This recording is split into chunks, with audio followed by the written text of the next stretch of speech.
Good morning students, Rajan Tiwari is here and we are going through voice. Voice का introduction मैं आप लोगों को दे चुका हूं। मैंने कहा था पिछले वीडियो में कि प्रेजेंट इंडेफिनिट शुरू करेंगे, लेकिन उसके पहले एक और चीज़ बतानी है। जो जनरल रूल्स होते हैं, जो हर बार एक्टिव से पैसिव करने में काम आता है, हर बार एक्टिव के सेंटेंस को पैसिव करने में काम आएगा, कुछ जनरल रूल होता है, उस पर चर्चा करते हैं।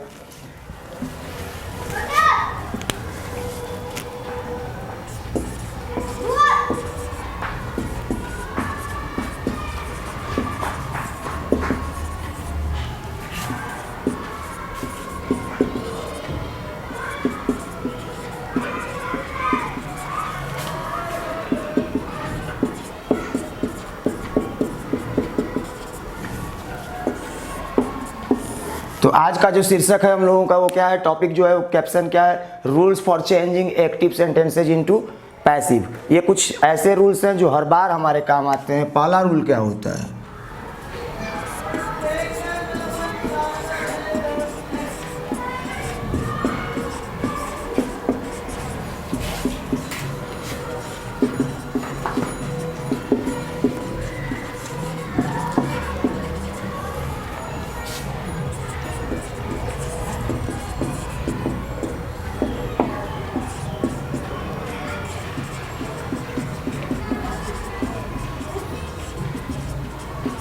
पहला रूल है the object of active sentence is made the subject of passive sentence.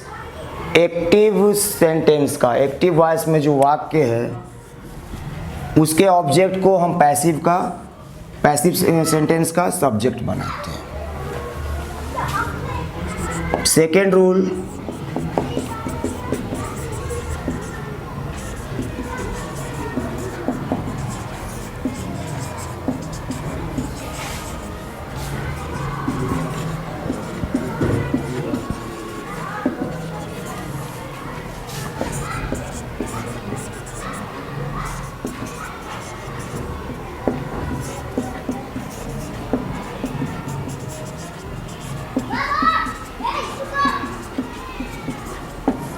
different helping verbs are used according to the tense of different sentences।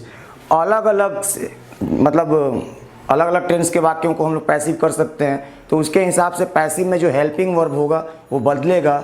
उस पर हम लोग चर्चा करेंगे, एग्जाम्पल से भी देखेंगे।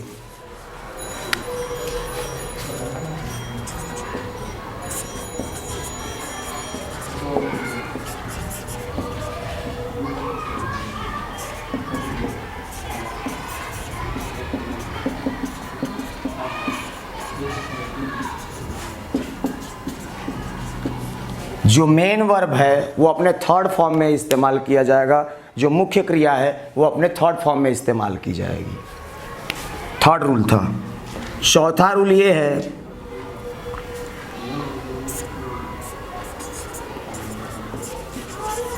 The subject of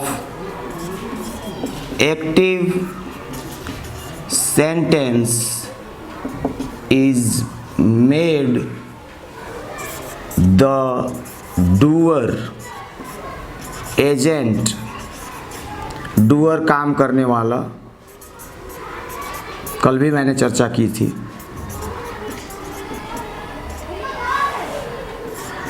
of passive sentence and we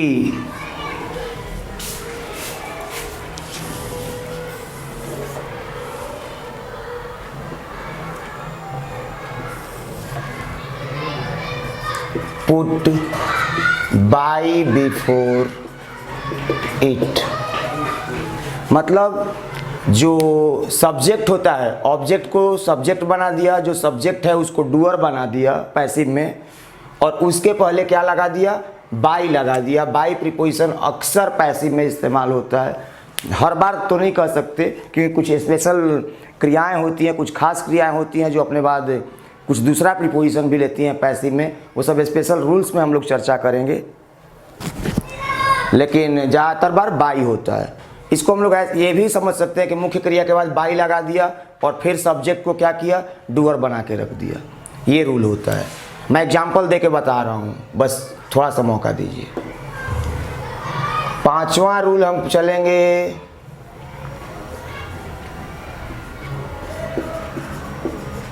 change in pronoun. Pronoun में ही परिवर्तन करना होता है। उसमें क्या होता है,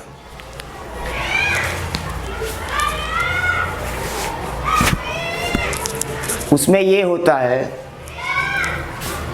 कि अगर आई सब्जेक्ट है, जब ये ऑब्जेक्ट बनेगा तो मी हो जाएगा।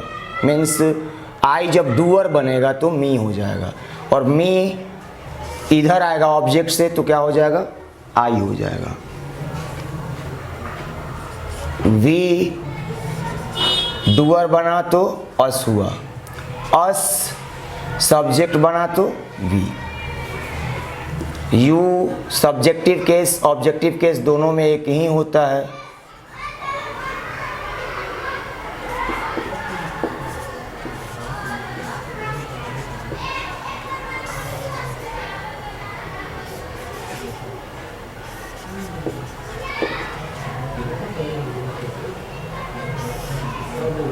ही हिम, और हिम जब ऑब्जेक्ट है सब्जेक्ट बनेगा तो ही।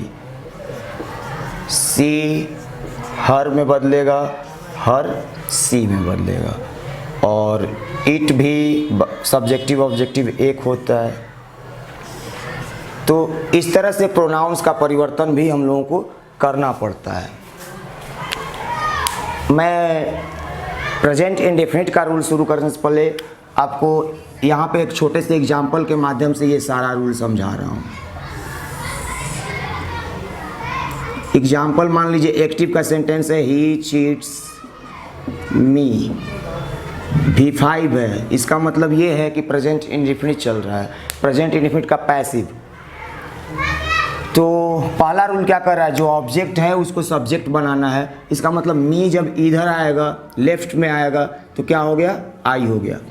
दूसरा रूल है कि अलग अलग हेल्पिंग वर्ब्स का इस्तेमाल किया जाता है अलग अलग टेंसेज के हिसाब से। तो आई के साथ एम होगा, ये मैं अभी जस्ट बताने जा रहा हूँ थोड़ी देर के बाद, और इंडेफिनिट का रूल। मुख्य क्रिया को थर्ड फॉर्म में इस्तेमाल करना है, ये तीसरा रूल कह रहा है। चौथा रूल कह रहा है कि सब्जेक्ट को डूअर बना दीजिए और उसके पहले बाई लगा दीजिए, या हम ऐसा भी समझ सकते हैं कि मुख्य क्रिया के बाद हमें बाई रखना है, और ये जो सब्जेक्ट है वो इधर आ गया। He cheats me, I am cheated by him, passive वाक्य तैयार हो गया हम लोगों का। अब मुख्य बात क्या है, मुख्य बात ये है कि ये जो सब्जेक्ट है इसने अपने सब्जेक्ट होने की हैसियत खो दी, और यहाँ पे किस चीज़ की हैसियत रख रहा है, डूअर की हैसियत रख रहा है, न कि सब्जेक्ट की। और ये जो ऑब्जेक्ट है ये सब्जेक्ट की हैसियत रख रहा है। तो इस तरह ये जो रूल्स हैं वो ज़्यादातर वाक्यों में, मतलब टेंस और वॉइस के जो टेंस और मॉडल्स के जो पैसिव बनेंगे उनमें वो क्या करेंगे, यूज किए जाएंगे, इस्तेमाल किए जाएंगे। और इसके बाद हम लोग इतना जानने के बाद अब हम लोग टेंस का पैसिव करना शुरू कर सकते हैं। तो जस्ट हम लोग शुरू करते हैं।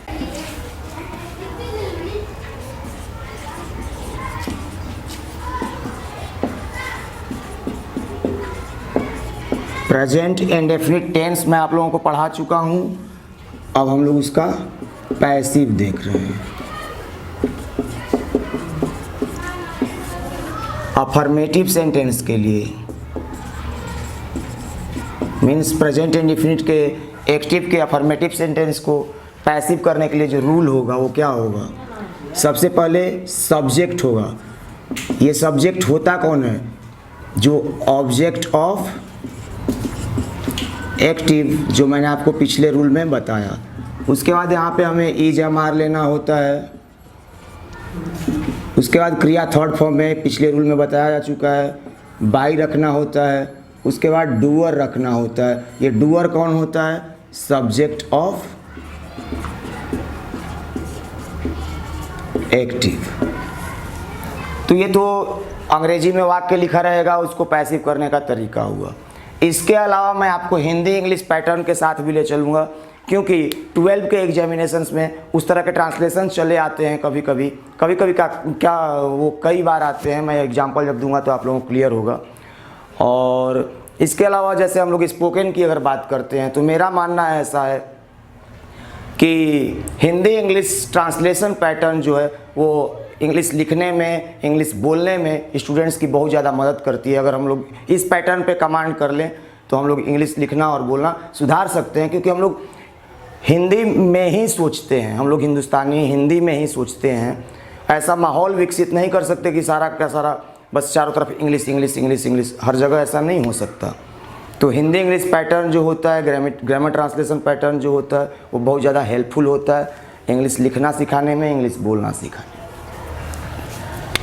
तो अगर इस पैटर्न पे कोई अंग्रेजी का वाक्य लिखा हुआ है तो उसका हिंदी हम क्या समझेंगे? दो तरह का समझ सकते हैं।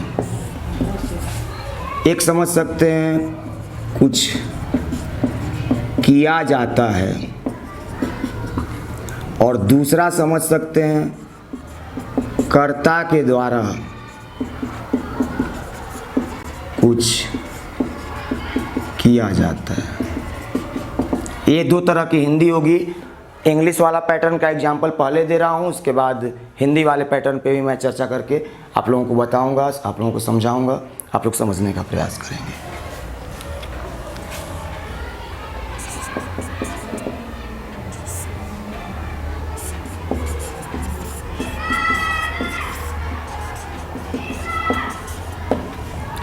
एक्टिव का वाक्य है ये प्रेजेंट इंडेफिनिट का। दे फ्लाई काइट्स, सब्जेक्ट के बाद V1 है। पैसिव करना है तो रूल फर्स्ट के हिसाब से हम क्या करते हैं, अब काइट्स के हिसाब से क्या क्रिया लगानी होगी? आर। फ्लाउन, फ्लाई का जो V3 होता है वो फ्लाउन होता है। Fly, flew, flown. टेंस और वॉइस पे कमांड करने के लिए आपको V1, V2, V3 भी याद करना बहुत इंपॉर्टेंट होता है, और ये सब चीज़ें भी एग्जाम्स में आपके लिए एक आध नंबर तो ज़रूर ही बनाती हैं। तो एक एक नंबर का भी काफ़ी महत्व होता है जब आपको अच्छा नंबर ले आना है, या फेल होने से बचने के लिए भी तो एक नंबर बचा लेगा। जो ज़्यादा कमज़ोर छात्र हैं उनके लिए कर रहा हूँ, और जिसको अच्छा करना है तो 89 को 90 करने के लिए एक नंबर चाहिए ना, 79 को 80 करने के लिए एक नंबर चाहिए। तो एक एक नंबर का महत्व होता है। सब्जेक्ट रख लिया, ऑब्जेक्ट को सब्जेक्ट बना के क्रिया को इजमार रख लिया, क्रिया का थर्ड फॉर्म बाई, और दे जब इधर जाएगा तो क्या हो जाएगा? देम हो जाएगा। और कुछ एग्जांपल्स देखते हैं अफर्मेटिव में, फिर मैं निगेटिव वगैरह भी बना के बताऊंगा आपको। एग्जांपल 2 देखते हैं।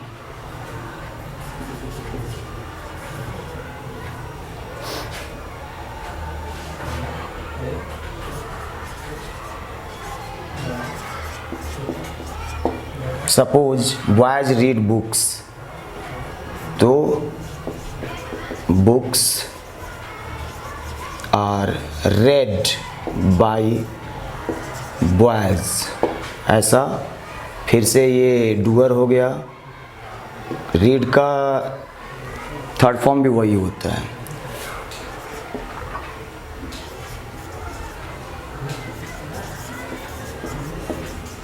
She helps me, I am helped by her। सी इधर आया तो हर हो गया। तो इस तरह से अफर्मेटिव सेंटेंसेज का हम लोग क्या कर सकते हैं? पैसिव कर सकते हैं प्रेजेंट इंडेफिनिट टेंस में। उसके बाद हम लोग निगेटिव सेंटेंसेज पे चर्चा करेंगे। अफर्मेटिव सेंटेंसेज के बाद हम लोग निगेटिव सेंटेंसेज को देखेंगे। थोड़ा सा यहाँ पे ध्यान देना होगा आप लोगों को। क्यों? क्योंकि जो प्रेजेंट इंडेफिनिट का नेगेटिव होता है एक्टिव में, उसमें क्या होता है? डू डज का प्रयोग होता है। आप लोग टेंसेज पे कमांड करिए।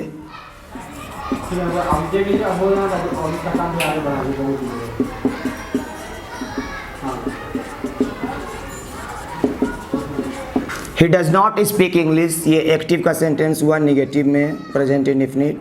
वो अंग्रेजी नहीं बोलता है। तो फिर हमको उसी वाले पैटर्न को फॉलो करना है जो मेन स्ट्रक्चर पैसिव के लिए प्रेजेंट इंडेफिनिट का बताया आपको। क्या करना है? ऑब्जेक्ट को ले आए, सब्जेक्ट इंग्लिश, फिर क्या किए, इज एम आर लगाना है इंग्लिश के साथ इज, हेल्पिंग वर्ब डज का काम खत्म हो गया।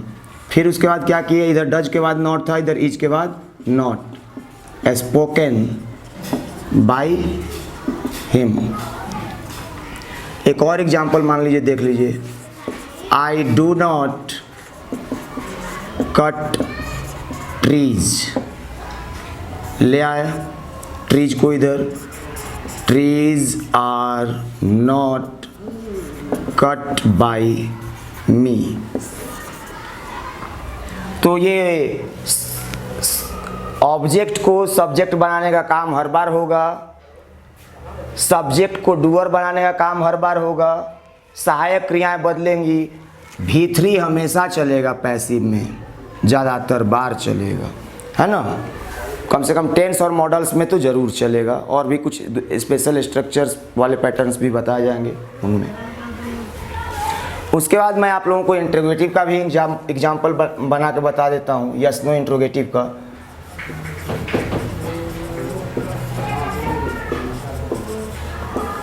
Example 1, do you like music. फिर इंट्रोगेटिव सेंटेंस से ध्यान देना है, तो इस बार हमें फिर से पैसिव, इंट्रोगेटिव सेंटेंस का पैसिव भी इंट्रोगेटिव में ही चलेगा, तो हेल्पिंग वर्ब को बाहर लाएंगे। म्यूजिक मान लीजिए सब्जेक्ट आ रहा है, इसके लिए क्या होगा, इज होगा, is music liked by you. दूसरा भी एक एग्जाम्पल बना दे रहा हूं, डू दे प्ले क्रिकेट। तो फिर से क्रिकेट इधर आने वाला है, तो is cricket played by them. Interrogative पे 2 एग्जाम्पल्स मैं दे चुका, मैं इंट्रोगेटिव निगेटिव भी बता दे रहा हूं थोड़ी देर के लिए आप लोगों को। लेकिन प्रैक्टिस मेक्स एवरीवन परफेक्ट, आप लोगों को प्रैक्टिस करना है घर पे, ये नहीं एक बार पढ़ लेने से कुछ भी याद नहीं हो जाता, ये मैं पहले भी कह चुका हूँ आप लोगों को, हमेशा कहता रहूँगा। रिवीजन जरूरी है, प्रैक्टिस जरूरी है।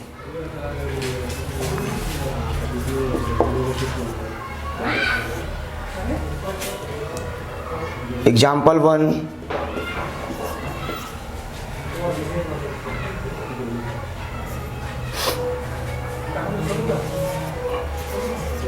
Suppose does Ram not sing a song. फिर से इंट्रोगेटिव के लिए इंट्रोगेटिव मतलब सहायक क्रिया बाहर रहेगी, ए सॉन्ग इधर आने वाला है, तो is a song not sung by Ram, है ना। तो इस तरह से इंट्रोगेटिव निगेटिव बनाएंगे। इंट्रोगेटिव निगेटिव सेंटेंस में क्या होता है, सब्जेक्ट के बाद हमें नॉट लगा देना होता है, जैसे इधर भी एक्टिव में भी सब्जेक्ट के बाद नॉट है। WH इंट्रोगेटिव्स के भी एग्जाम्पल एक आध मैं बता दूं आप लोगों को।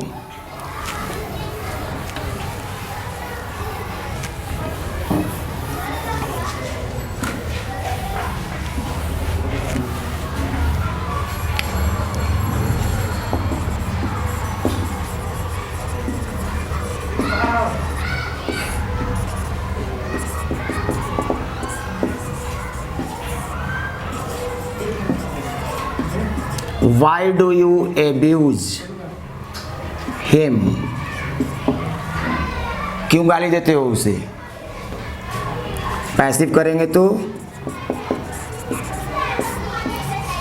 why is him आया इधर, तो क्या हो गया, he abused by you। Example दूसरा भी एक बार देख लेते हैं। When does he buy fruits? कब खरीदता है? When are fruits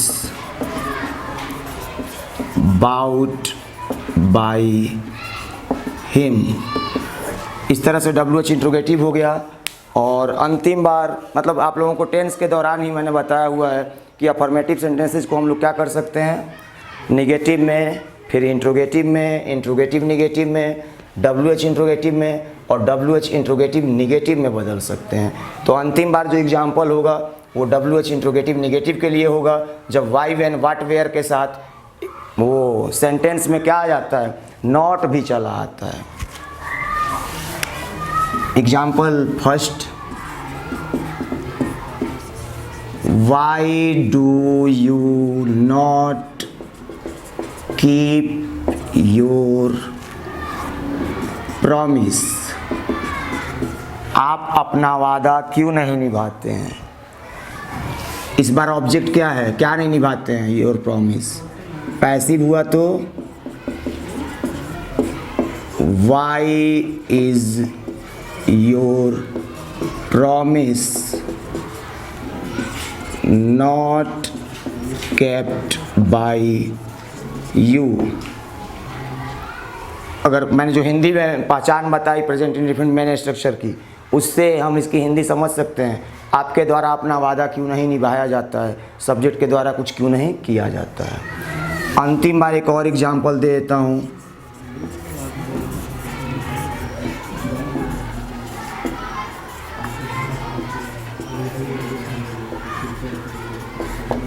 प्लांट्स पौधे लगाना, वह पौधे क्यों नहीं लगाता है।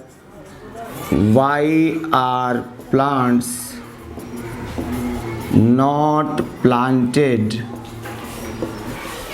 By him. ठीक है, तो इस तरह से प्रेजेंट इंडेफिनिट सिंपली हम लोग ख़त्म कर चुके हैं। प्रेजेंट इंडेफिनिट का पैसिव ख़त्म कर चुके हैं। और मैंने अफर्मेटिव से लेकर WH इंट्रोगेटिव तक का 2-2, 3-3 एग्जाम्पल देके, मतलब जनरली तो 2 ही दिया, आपको बता दिया कि एक्टिव के वाक्यों को प्रेजेंट इंडेफिनिट का जब एक्टिव सेंटेंस है उसको पैसिव कैसे करेंगे। थोड़ी देर के लिए मैं आप लोगों को जो हिंदी वाला पैटर्न था उस पर भी एग्जाम्पल दे के बता देता हूँ। और जैसा कि मैंने शुरू में बोला कि हिंदी वाला पैटर्न भी आपको नंबर बनाने में, ट्रांसलेशंस में, बिहार बोर्ड इंटरमीडिएट एग्जाम्स में मदद करता है। तो एक बार देखते हैं उसको।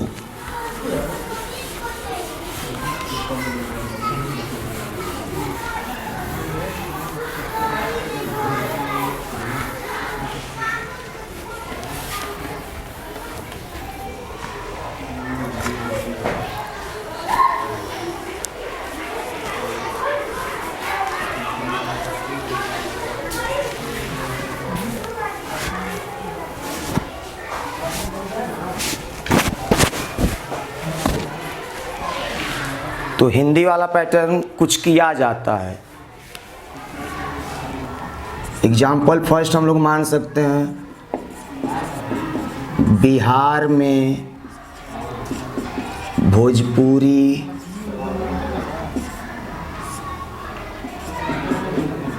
बोली जाती है।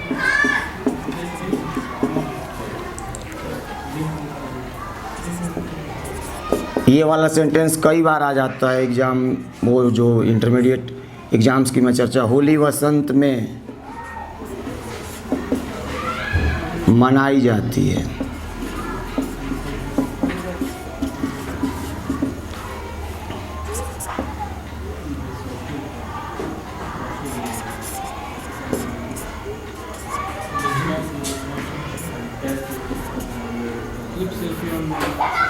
मेरे द्वारा आपको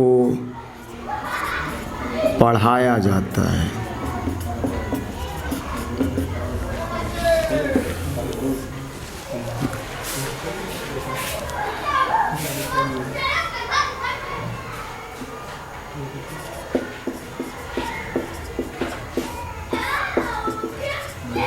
सरकारी स्कूलों में अंग्रेजी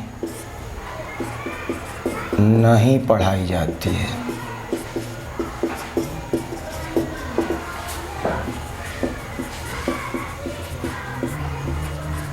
उसके द्वारा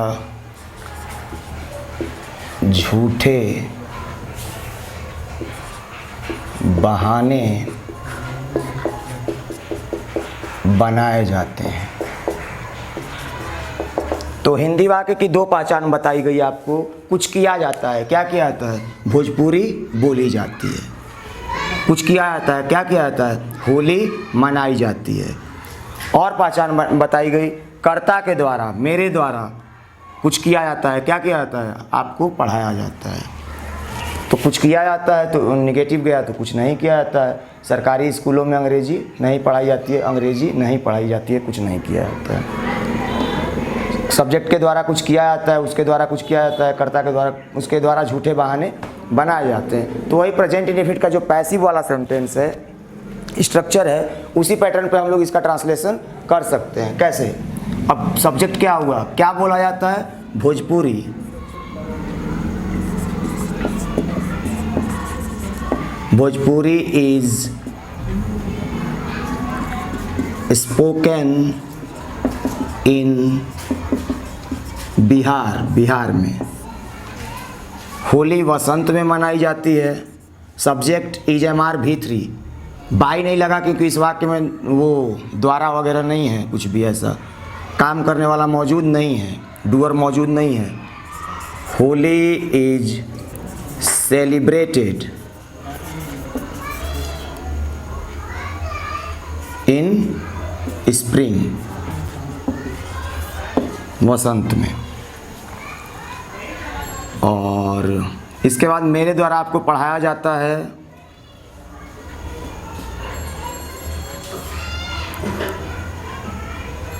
तो सब्जेक्ट क्या हुआ? आपको, यू।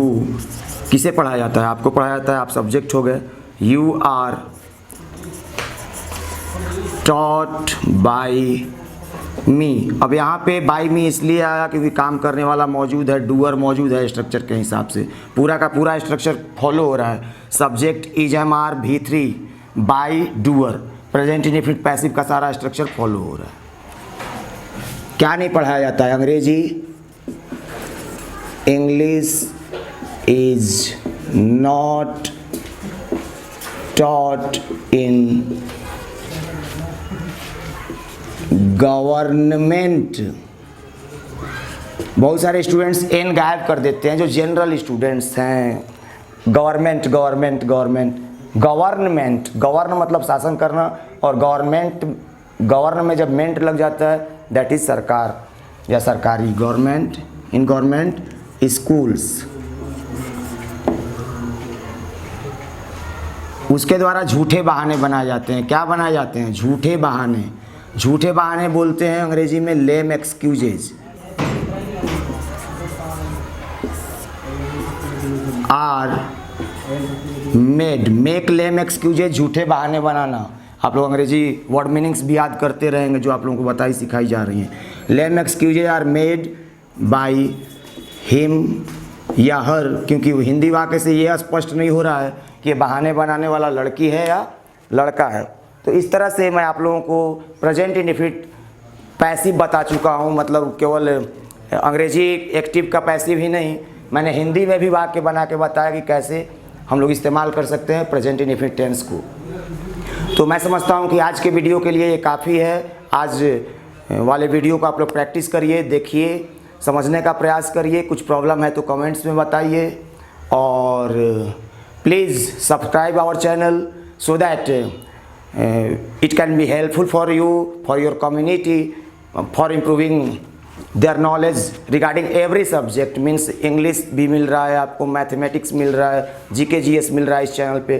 तो हमारे चैनल एडीसॉफ्ट को सब्सक्राइब करते रहिए, लाइक करते रहिए, फॉरवर्ड करते रहिए। Thank you.